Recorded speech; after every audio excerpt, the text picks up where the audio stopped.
J'étais en production sur Paris avec un gars de Paris, donc du OK. 93. Et c'est lui qui a contacté un graphiste pour travailler sur mes premiers projets, qui était Coverland. Donc, D'accord. au Qui est final, d'ici alors donc co qui est d'ici, OK, Coverland, qui est de la Seine-sur-Mer de base. OK. Et donc, moi, je travaille avec un gars de Paris, Paris qui contacte un gars de chez moi. Bon.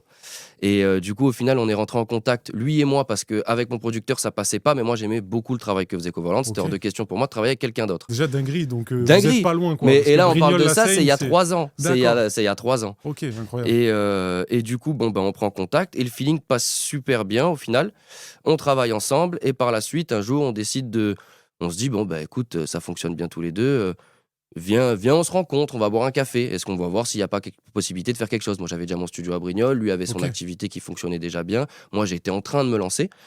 Et, euh, et au final, ben, on a capté que ça a matché à 100%. Tu vois, des fois, t'as des coups de foudre amoureux, bah, des fois, tu as des coups de foudre amical et Bien même sûr, passion. dans le business. Bien Et sûr, à la base, business, c'était vraiment passion. pour le business, tu vois, pour le côté passion, OK. business. Mais c'est devenu même un ami aujourd'hui. Et, euh, et on s'est dit, let's go, en fait, on va monter quelque chose qui ne s'est jamais fait encore aujourd'hui. C'est proposer à des artistes tout à 360